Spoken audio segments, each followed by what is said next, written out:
राधे राधे मित्रों। मैं शर्मा सुनील ओम श्री हरि एस्ट्रो नाम स्वागत करता हूं। मित्रों, एक्यूरेस असेंडेंट महा नवंबर कैसा रहेगा, इसके बारे में बात करने से पहले मैं आपको दीपावली की बहुत बहुत शुभकामना देता हूं। Wish you a very prosper and happy Deepawali. अब स्टार्ट करते हैं अपना वीडियो। मित्रों एक्यूरेस असेंडेंट के लिए महा नवंबर का गोचर जो ट्रांजिट्स मैंने लगा हुआ है, उसे क्या बेनिफिट्स होगा, क्या हमें सावधानी रखनी है, क्या लाभ होगा, इस तरह की चीज़ों हम बात करेंगे। तो मित्रों, सबसे पहले हम जान लेते हैं कि एक्यूरेस असेंडेंट वाले लोग कैसे होते हैं। मित्रों, इनके जो ऑनर होते हैं वो सैटर्न होते हैं, और सैटर्न जहाँ आ जाता है वहाँ पर हार्ड वर्क, डिसिप्लिन, डिसिप्लिन हो गया आपका, अच्छे व्यवहार, आपका अच्छे कर्म, ये सब चीज़ें यहाँ ऑटोमेटिक आ जाती हैं कि अगर आप इनमें से कोई भी चीज़, एक भी चीज़ से अगर आप मूव करते हैं तो आपको वो अच्छे इफेक्ट नहीं मिलेंगे। तो स्टार्ट करते हैं सैटर्न से ही। सैटर्न में एक गुण होता है, देखिए ये लोग बड़ा सिस्टमेटिक में लिखा हुआ है, सिस्टमेटिक पर्सन होते हैं, ये हर काम को सिस्टम से करना स्टार्ट, मतलब अच्छा उनको लगता है कि भाई कोई काम जो प्रॉपर तरीके से हो। साथ ही बहुत केयरिंग होते हैं। नो अपोलॉजी, मतलब ये कभी भी किसी भी चीज के लिए अपोलॉजी नहीं करते, यानी कि माफी नहीं मांगते, नो अपोलॉजी। इसके अलावा ये बहुत इंडिपेंडेंट होते हैं क्योंकि हार्ड वर्कर होते हैं, जानते हैं मेहनत कैसे की जाती है, जानते हैं काम कैसे किया जाता है, इस तरीके की चीज़ों से। और फिर उसका देख बड़ा अच्छे, अगर ये अच्छी लाइन पर एक ही सीधी लाइन पर चलते हैं तो बड़ा एम्पायर खड़ा करते हैं। इस तरीके के लोग होते हैं, बहुत हार्ड वर्कर होते हैं।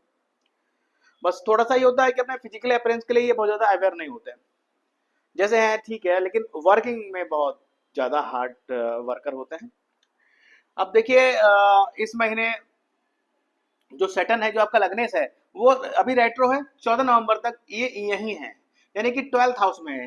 15 नवंबर से ये मार्गी होंगे तो ये यहाँ का फल देंगे, लेकिन जब तक ये यहाँ है 14 नवंबर तक, तब तक आपके साथ एक समस्या ये है कि आप में कॉन्फिडेंस की बहुत कमी रहती होगी, या फिर कहीं ना कहीं सही चीज़ों पे दिमाग नहीं लगता होगा, इस तरह की चीज़ रहती है। हेल्थ भी थोड़ी अप डाउन रहती होगी, लेकिन जैसे ही 15 नवंबर से ये यहाँ मार्गी होकर आ जाएंगे तो ये सब चीज इशू थोड़े आपके जो है खत्म हो जाएंगे, और आप अपने काम में अच्छे से लगेंगे, पॉजिटिव माइंड रहेगा, और खूब मेहनत करेंगे और खुद खूब पॉजिटिव रिजल्ट मिलेगा 15 नवंबर से। इसके अलावा देखिए इस बार ट्रांजिट में देखिए दो ग्रह इस समय वैसे भी नीचे चल रहे हैं, और आपके जो एक्वेरियस वालों के लिए जो सूर्य है, यानी कि 7th हाउस जो स्पाउस है वो नीच का चल रहा है, सूर्य नीच का चल रहा है। साथ ही जो आपके पराक्रम और कर्म भाव का स्वामी है मार्स, वो नीच का चल रहा है। अब देखिए सूर्य का नीच का होना, सूर्य नीच का हुआ, समझ लीजिए आपका आत्मबल बहुत कम हो गया, आप में निर्णय लेने की क्षमता कम हो गई, कॉन्फिडेंस डाउन हो गया, ये सारे साइड इफेक्ट रहते हैं। आप अनुशासित थे, लेकिन अब आप कोई भी काम अनुशासन से नहीं कर रहे हैं, इस तरह की चीजें होना शुरू हो जाती हैं। साथ ही मंगल भी नीच का है, तो कहीं ना कहीं आपकी जो एनर्जी है वो डाउन हो रही है, यानी कि आप एनर्जी लेस अपने आप को फील कर रहे हैं। इस तरह की चीजें आपके साथ रहेंगी रहेंगी इस महीने में। तो अब देखिए स्टार्ट करते हैं सन से। देखिए आपका स्पाउस जो है वो बैठा है आपके भाग भाव में, नीच का होकर बैठा है। तो जो ये पीरियड होगा, यानी कि 15 नवंबर तक जो सूर्य नीच के रहने वाले हैं, इस समय आपको अपना स्पाउस का बिहेवियर समझ में नहीं आएगा, कहीं ना कहीं उनमें आत्मबल की कमी दिखेगी, थोड़ा कॉन्फिडेंस डाउन रहेगा, थोड़े डाउन से दिखेंगे, इस तरीके की चीजें रहेंगी। वैसे भी देखिए आपके जो आप लोग जो हैं एक्यूरेस वाले, ये जो होते हैं बहुत मतलब मेहनती लोग होते हैं, कॉम्पिटेंट होते हैं, अपने कार्य के प्रति बड़े ही जो है लगनशील रहते हैं, और बहुत समझदार लोग होते हैं। और जब आप स्पाउस होता है ना, लियो राशि पड़ी हुई है, लियो, तो ये लोग क्या होते हैं, ये लोग मौज मस्ती वाले लोग होते हैं। मतलब ये क्या है, क्या बोलते हैं ना, ईगो, ईगो मैटर बहुत रहता है, ईगो फैक्टर बहुत रहता है। तो आप लोग तो इनके ईगो मेंटेन करते करते ही परेशान हो जाते हैं इस तरीके। और इस समय सूर्य नीच के हो गए तो स्थितियां और खराब होने वाली है। तो इस पीरियड में 15 till 15 नवंबर तक इनको थोड़ा सा बर्दाश्त कीजिएगा, और कोई भी बात ना कीजिएगा, इनकी बातों को इग्नोर कीजिएगा, इनको इनका ईगो मेंटेन रखिएगा, तभी आप लोगों के जो है पारिवारिक जीवन में खुशियां बनी रहती हैं, क्योंकि आपको करना ही पड़ता है, इनका ईगो तो आपको मेंटेन करना ही पड़ता है, करना ही पड़ता है।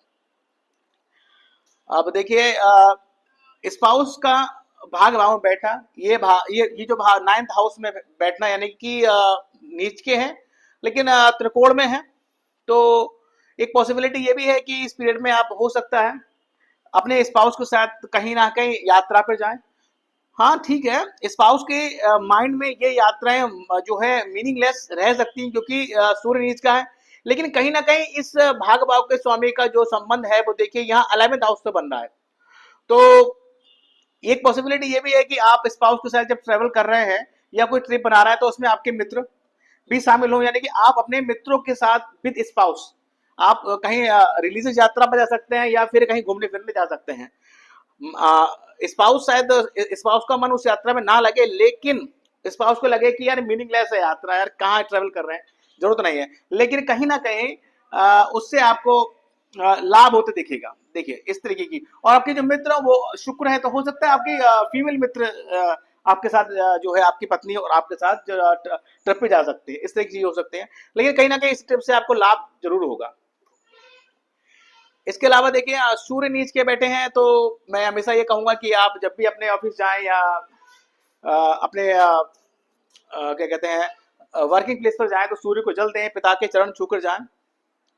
लाभ भाव में नीच का सूर्य कहीं ना कहीं, हालांकि दिशा बल इसको यहाँ पर मिलता है क्योंकि ये यहाँ दिशा बली होते हैं, और ये भी दिशा लगभग लगभग ठीक है, दिशा बल तो है, लेकिन फिर भी भाग का पूर्ण रूप से साथ साथ ना मिले, कहीं ना कहीं किसी ना किसी से अपमानित होना पड़ सकता है। इस तरह की चीजें भी हो सकती हैं, आपके स्पाउस से आपको अपमानित हो सकता है, या फिर आपका स्पाउस को आप अपमानित कर सकते हैं, या फिर आपके मित्र के द्वारा आपके स्पाउस को इंसल्ट फील हो सकता है। इस तरह की चीजें यहाँ होंगी।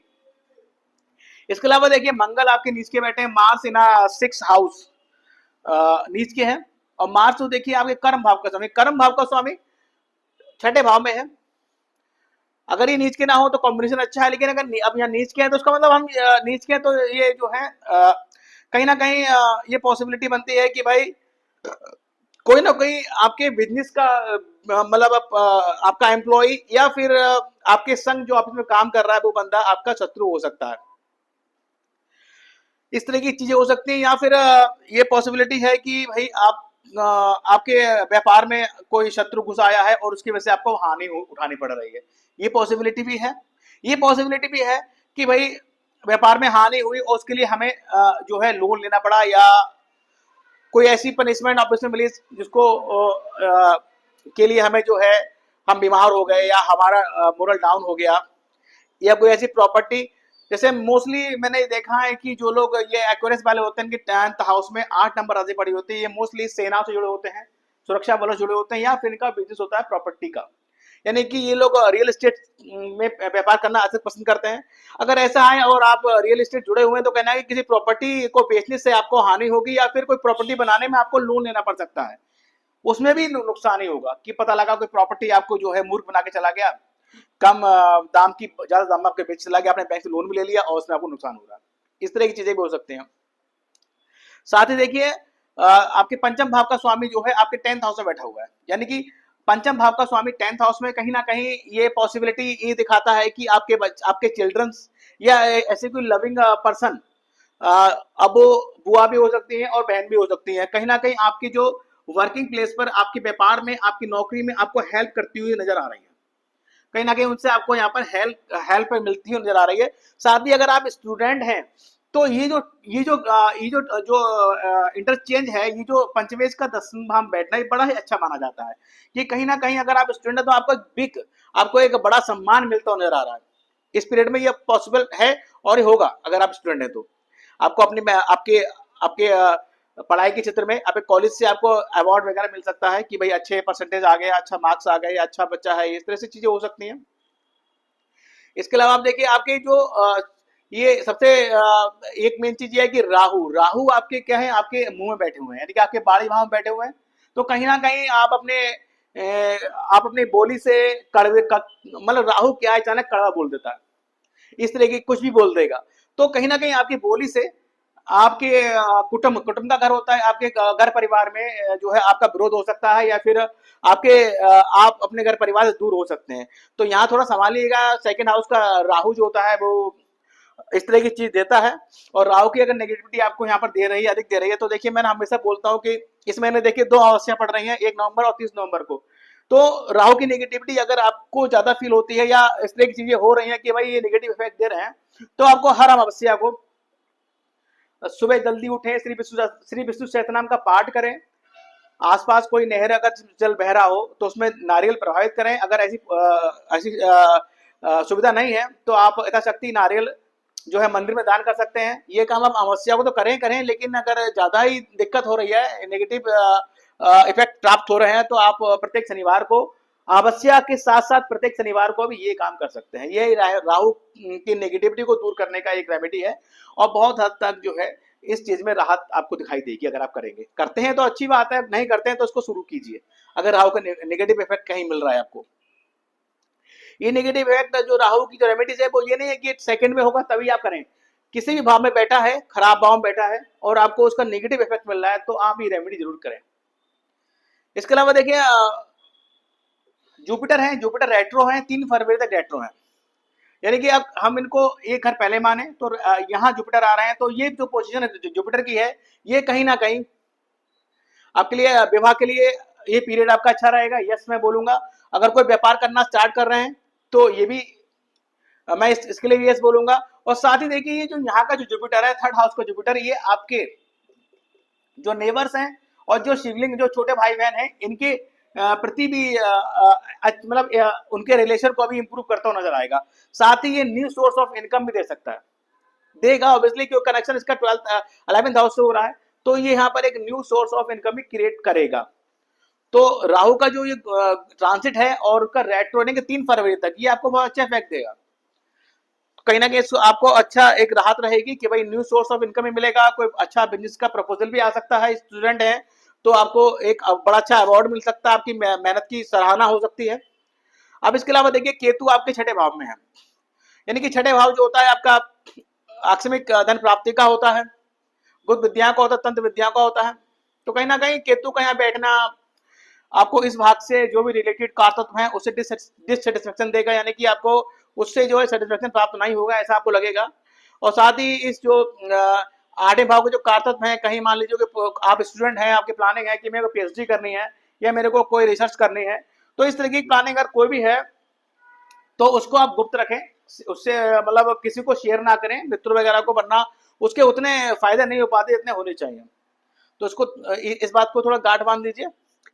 तो इसके अलावा देखिए इस महीने अमावस्या बता चुका हूँ, 2 पड़ रही है, 1 नवंबर और 30 नवंबर को। इसके अलावा गणेश चतुर्थी 5 नवंबर और 18 नवंबर को है, यानी कि विनायक चतुर्थी जो है 5 नवंबर को है और संकष्टी चतुर्थी जो है वो 18 नवंबर को है। मंगल की नेगेटिविटी आपको ज्यादा प्राप्त हो रही है, तो आप गणेश चतुर्थी पे जो है गणेश भगवान के मंदिर जाएं, उनकी पूजा अर्चना करें, लड्डू का भोग लगाएं, उनके चरणों में द्रवा अर्पित करें। इससे बहुत हद तक मंगल की नेगेटिविटी जो है आपको जो है फील नहीं होगी, और या कह लीजिए पॉजिटिव इफेक्ट इनके मिलने लगेंगे। अगर पॉजिटिव इफेक्ट बहुत ज्यादा नहीं मिल रहा है तो नेगेटिव इफेक्ट उतने नहीं प्राप्त होंगे, उनमें कहीं ना कमी आएगी। साथ ही देखिए आपके जो आपको तो वैसे भी एक्यूरेस वालों को मैं हमेशा बोलता हूँ कि आपके ईष्ट देव जो भगवान गणेश जी हैं, आप उनकी सदैव उपासना कीजिए। प्रत्येक बुधवार को तो करें करें, साथ में प्रत्येक दिन जो है गणेश जो चालीसा या कोई भी पाठ जो अच्छा है, उनके मंत्रों का, बीज मंत्रों का आप उच्चारण करें। ये आपके लिए बहुत जो है फायदेमंद चीज है। आपके जन्मपत्रिका में जो भी नेगेटिव इफेक्ट हैं वो कम से कम 90% तक आपके ईस्ट के रास्ता से दूर होते हैं। प्रदोष व्रत इस माह 13 नवंबर और 28 नवंबर को लगा हुआ है। आपकी देखिए जो 6 हाउस में 4 नंबर राशि पड़ी हुई है, यानी कि आपके जो आपको जो बीमारियां होती हैं वो ये जल तत्व राशि है। कहीं ना कहीं कोल्ड ड्रिंक, पेय पदार्थ बहुत ठंडे पी लिए, जाड़ों में कोल्ड ड्रिंक पी ली, इस तरीके की चीजों से आपको जो सर्दी जुकाम नजला रहता है, तो इस तरह की चीजें हैं। और थोड़ा सा एंजाइटिस की प्रॉब्लम भी रहेगी, क्योंकि छठे में चंद्र का या चंद्र की राशि होना कहीं ना कहीं आपको मानसिक रूप से मानसिक परेशानियां कह लीजिए देता है। और इसको और इसके लिए आपको सदैव जो है प्रदोष व्रत करने चाहिए। उस दिन आप शिव मंदिर जाएं, वहां जलाभिषेक करें। और साथ ही कोई छठे भाव के स्वामी है तो साल में 1 या 2 बार आप रुद्राभिषेक अवश्य करें, तथा प्रत्येक सोमवार, रोज ना कर पाए तो प्रत्येक सोमवार को तो शिवलिंग पर जल जरूर चढ़ाएं। और हो सके तो जो है पंचधान से इनका रुद्राभिषेक करें, तो बहुत हद तक जो है आपके मन में स्थिरता आएगी, और जो समस्याएं हैं जो सर्दी जुकाम की सब दूर होंगी। और चंद्र का मजबूत होना बहुत जरूरी है, क्योंकि एक स्वस्थ शरीर की तरह एक स्वस्थ मन का होना बहुत जरूरी होता है, ताकि हम अच्छे निर्णय ले सकें, हमें आत्मबल बढ़े, हमारा कॉन्फिडेंस डेवलप हो। तो इसका रेमेडी से करते हैं तो अच्छी बात है, नहीं करते तो उसका स्टार्ट कीजिए करना। साथ ही देखिए मित्रों, इस महीने 5 नवंबर, 11 नवंबर, 17 और 24 नवंबर को गज केसरी योग लग रहा है। महीने में 4 बार ये योग लगता है और इस योग के बारे में हमारे साथ सम्मत भी है तथा हमारे एस्ट्रोलॉजी में प्रमाणित तौर पे कहा भी गया है और देखा भी गया, अनुभव की बातें हैं कि आपकी जन्म पत्रिका के अच्छे भावों में यदि ये योग विद्यमान है तो और छोटी सी मेहनत से आप आकाशीय बुलंदी को छूते हैं, यानी कि अर्थ से फर्श पर ले जाने के लिए ये पर्याप्त है योग एक। साथ ही मैंने कहा था कि जुपिटर रेट्रो है तो विवाह के चांसेस वहां बनेंगे और इधर चतुर्मास भी जो है समापन पर है। 12 नवंबर को चतुर्मास समाप्त हो जाएगा और ऐसा ऐसा माना जाता है कि इस दिन प्रभु श्री हरि क्षीर सागर में जो योग निद्रा में होते हैं वो जागृत मुद्रा में आते हैं और इससे तुलसी विवाह आरंभ हो जाते हैं तथा इसके बाद जो है हमारे हिंदू धर्म में जो मांगलिक कार्य विवाह वगैरह ये संपन्न होना शुरू हो जाते हैं। तो ये पॉसिबिलिटी है कि इस माह आपके विवाह का कोई ऑफर आए। इसके अलावा देखिए मैंने कुछ डेटें नोट डाउन की हैं कि इन डेटों में जो है कोई महत्वपूर्ण डिसीजन अगर हो तो उसको पेंडिंग रखिएगा, इन डेटों में ना लेने निर्णय, इसको नोट डाउन कर लीजिए। देखिए 7 नवंबर, 8 नवंबर, 12 नवंबर, 13, 25 और 26 नवंबर, ये 4-5 डेटें मैंने लिखी हैं, इसको नोट डाउन कर लीजिएगा और इस डेट में कोई भी महत्वपूर्ण डिसीजन ना लें। साथ ही मैं एक चीज और कहूंगा कि देखिए शनि आपको रेट्रो है और यहाँ 12th में है, यानी कि 14 नवंबर तक यहाँ रहने वाले हैं, तो मैं तो ये भी कहूंगा कि 14 नवंबर तक आप कोई भी डिसीजन इन डेटों के अलावा हो तो पेंडिंग रखिए, इन डेटों में नहीं लीजिए और 14 नवंबर तक कोई डिसीजन आप ना लें इंपॉर्टेंट, उसके बाद नहीं, जैसे मार्गी हो जाएंगे उसके बाद इन डेटों को फॉलो करते हुए, इनको कंसिडर करते हुए आप निर्णय लें। मतलब इनको देख लें कि शनि जैसे मार्गी हो गए 15 नवंबर को और उसके बाद कोई निर्णय लेना है तो इन डेटों को छोड़ते हुए लें।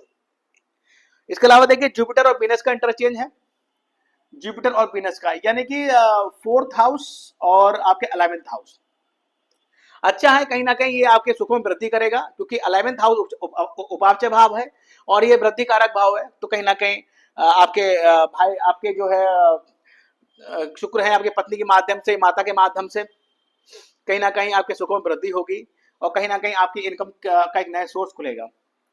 इसके अलावा मून मास का इंटरचेंज है, देखिए 3 और 4 नवंबर को, एक्चुअली बेसिकली दो जो मून रहने वाले हैं 4th और 11th हाउस, यानी कि ये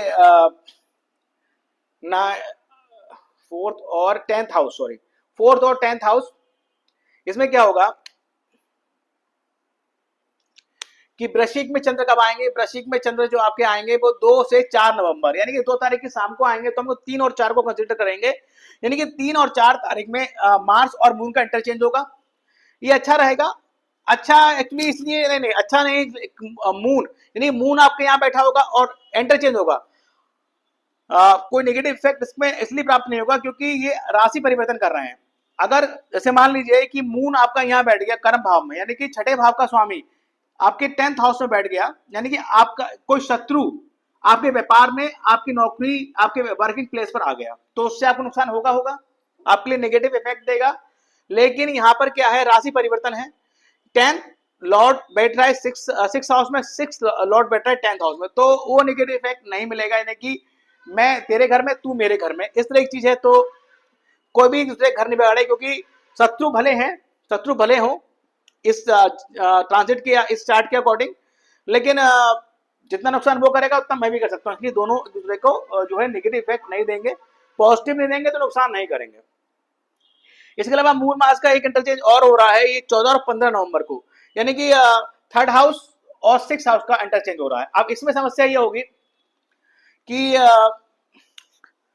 इन दिनों में सिर्फ ये 2 दिन छोड़कर अगर हम इसके इंटरचेंज की बात करें तो ये हुआ कि कोई पड़ोसी या कोई भाई बहन आपका जो है 6ठे भाव में आ गया, या फिर कह लीजिए 6ठे भाव का नहीं, कोई शत्रु आपके पड़ोस में आके फंस गया या आपके भाई बहनों के साथ है जो आपके प्रति उनको नेगेटिव थॉट्स दे रहा है, तो ये नुकसान की स्थिति होती है। लेकिन चूंकि 14-15 तारीख में इंटरचेंज है, दोनों दूसरे की राशि में बैठे हैं, तो नेगेटिव इफेक्ट यहाँ पर प्राप्त नहीं होगा, क्योंकि जब भी 2 ग्रह चाहे भले शत्रु राशि में दूसरे के बैठे हो, चाहे वो आपके हाउसेस के अकॉर्डिंग हो, चाहे वो अपने शत्रु और मित्रता के रिलेशन के अपोजिट हो, गलत इफेक्ट नहीं देंगे।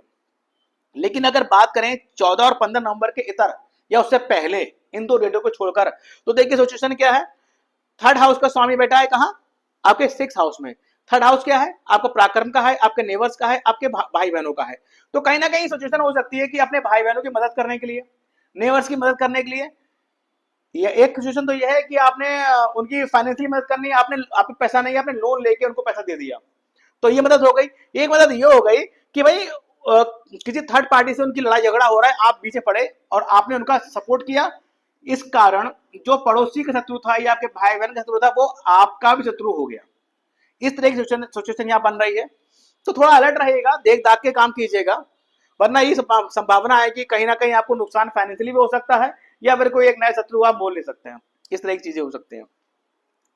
इसके अलावा मित्रों एक्यूरेस वालों के लिए एक मैंने राशियां लिखी हैं जो कंफर्टेबल राशियां होती हैं इनके लिए। जैमिनी हो गई, जैमिनी, लियो, लिब्रा, सेजिटेरियस, यानी कि मिथुन, सिंह, तुला और धनु राशि। ऐसे लोग जो आपके साथ जुड़े हुए हैं, आप जानते हैं कि इन राशियों के हैं, तो इनसे बनाकर रखें, इनसे मनमुटाव ना रखें, क्योंकि ये लोग जो भी आपको कहेंगे, आपको राय देंगे, आपको बोलेंगे, जो सपोर्ट करेंगे, वो सच्चे मन से और अच्छे मन से करेंगे और उसका आपको लाभ होगा।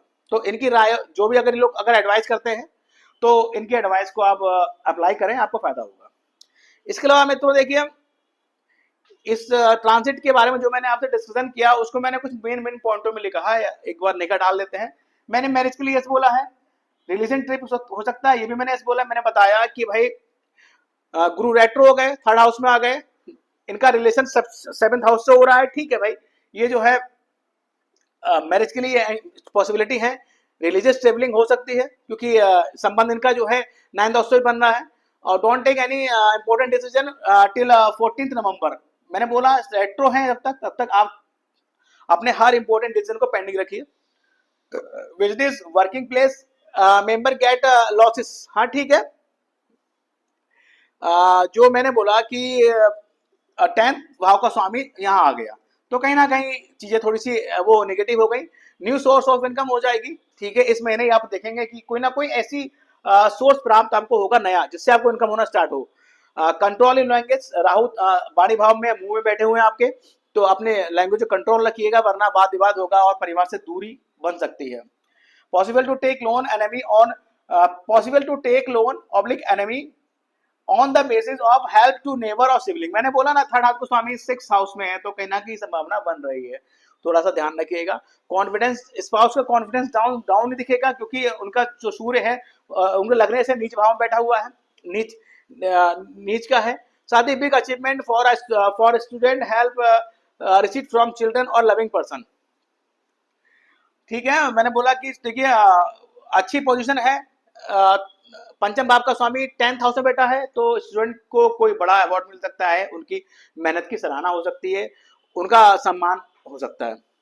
साथ ही जो है आपको आपके वर्किंग प्लेस पर आपके बच्चों से मदद मिल सकती है। अब साथ ही इसके अलावा क्योंकि बुध बैठे हुए हैं, तो वो भाई वो सॉरी बहन और बुआ भी हो सकती हैं जो आपकी बिजनेस में आपको मदद करें या आपकी वर्किंग नौकरी में आपको हेल्प करें।